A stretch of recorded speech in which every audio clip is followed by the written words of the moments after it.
Hey, what is going on, guys? Welcome back to the channel, and we have some absolutely insane news from Dana White. We have another fight announced for UFC 300. We have Deiveson Figueiredo versus Cody Garbrandt. Number 9 ranked Deiveson Figueiredo coming off of the destruction of Rob Font, where I made one of my worst predictions of all time. I predicted Rob Font to go out there and beat the piss out of him, essentially just school him, send him back to 125, or send him into retirement. I could not have been more wrong. Deiveson Figueiredo proved all the doubters wrong, where he went out there, out-grappled him, outstruck him, beat the dog piss out of him. It was a one-sided beatdown, domination over 15 minutes. Not much else to say, just completely one-sided beatdown. And Rob Font looked stuck in the mud the entire fight. He looked like he was aging. He looked terrible in this fight. And Deiveson Figueiredo was calling out all these different guys, calling out Peter Yan, calling out Umar Nurmagomedov, and he's finally announced to fight Cody Garbrandt, who's unranked, coming off the win over Brian Kelleher, where he knocked him out in the first round. But even though he got the first round knockout, he did not look that good. Whereas Deiveson Figueiredo dominated Rob Font, he looked incredible. Where Cody Garbrandt, he knocked out Brian Kelleher, he looked terrible. Brian Kelleher is a bum as well. Brian Kelleher is a terrible fighter. He's got that, I don't even know what to call it, the thing on the back of his head. His hairstyle is one of the ugliest things I've ever seen. I mean, honestly, if anyone's going to get cut from the UFC, it shouldn't even be for that knockout loss he took to Cody Garbrandt. He should be cut for his hairstyle. And honestly, his barber needs to be arrested. I don't know what's going on. I don't know who told him that's a good hairstyle to have. I don't know if it's his personal decision, but it looks like the kind of hairstyle that your parents would give you when they're trying to punish you and embarrass you to go to school. Like that video of that kid that got the old man haircut and his parents made him get it. That's the equivalent of Brian Kelleher's haircut.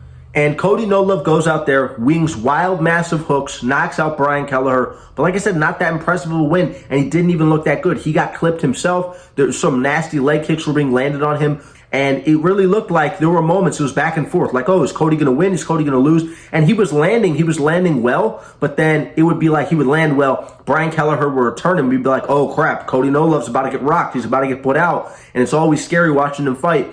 And I'm looking at the division. There's all these different matchups. Maybe he could have gone out there and tried to fight like a Chris Gutierrez matchup, coming off of a loss to Song Yadong. Not a lot of power in his hands. The grappling's not there. He could easily go out there and take Chris Gutierrez down. He can match him in the speed. And like I said, he doesn't have much to worry about when it comes to getting knocked out.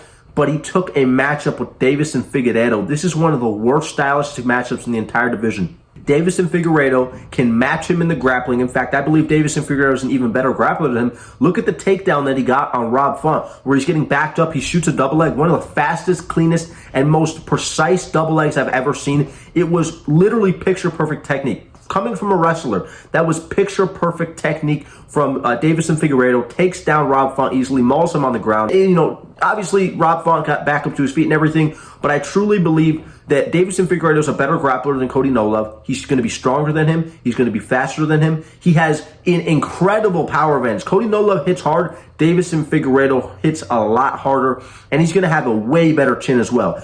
Cody Garbrandt's a glass cannon at this point. He's a complete washed-up dead body. You know what I mean? He's got a lot of power, but if you touch him, not only will he drop immediately, all of his fight IQ goes away. He's like Michael Chandler the moment he gets in the octagon, where he starts electrocuting his brain cells and turning himself into an idiot. You know what I mean? The moment you hit him with a shot where he gets pissed off, he starts winging wild hooks that are missing and just, winging and whiffing on every single punch, trying to catch you, trying to clip you on the chin. And against a guy like Deiveson Figueiredo, who even made a precise, straight shot puncher like Rob Font pay for missing his shots, where he was countering him, rocking him badly, hurting him with elbows in the clinch. I truly believe this is a terrible, terrible matchup for Cody Garbrandt, and he is going to get put out cold badly in either the first or second round. I mean, I see a scenario. Call me crazy.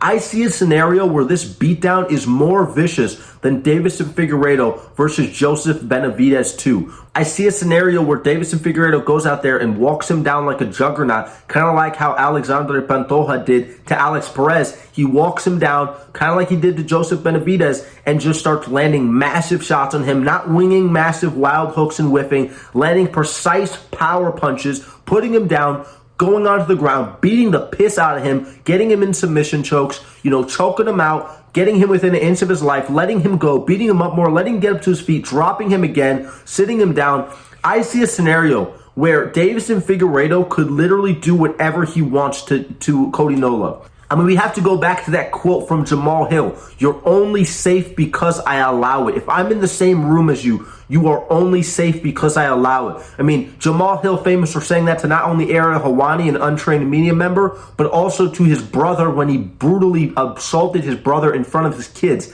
Allegedly, you know what I mean? Brutally assaulted his brother for not cleaning the fridge enough, for leaving a couple smears on the window when he paid him $300 to clean his house in Detroit. Did I mention Jamal Hill's from Detroit? I don't know if I mentioned that. He's from Detroit, guys.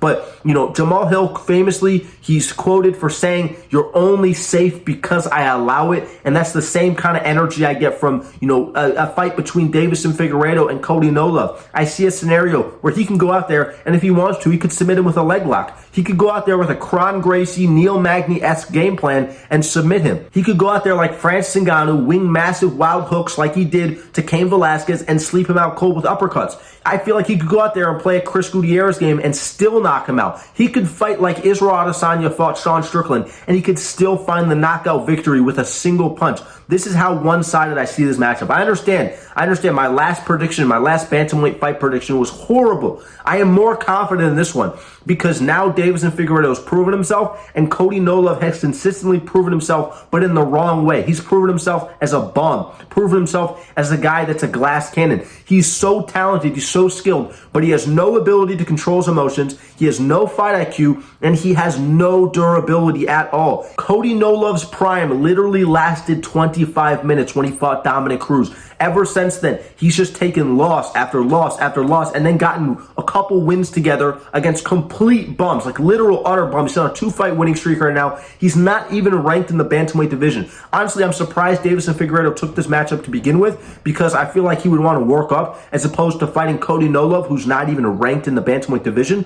So I would expect him to take maybe an Umar Nurmagomedov matchup, maybe a Peter Yan matchup. But, you know, Peter Yan's now booked to fight Song Yadong. That fight makes perfect sense. And, you know, I'm very excited to see how this all plays out. But Cody No Love needs to fire his manager immediately. He needs to fire his manager. He needs to be investigated. I want to know, I really want to know what his mental state looks like because I feel like he's the type of guy to go on a Tony Ferguson-esque losing streak. He's the kind of guy to go on the Marlon Moraes losing streak where he goes to other organizations and he's still taking losses. So I'm super sad because I'm a fan of Cody No Love. I've been a fan of Cody No Love, but I'm always going to keep it real on this channel. And Cody No Love is going to get obliterated.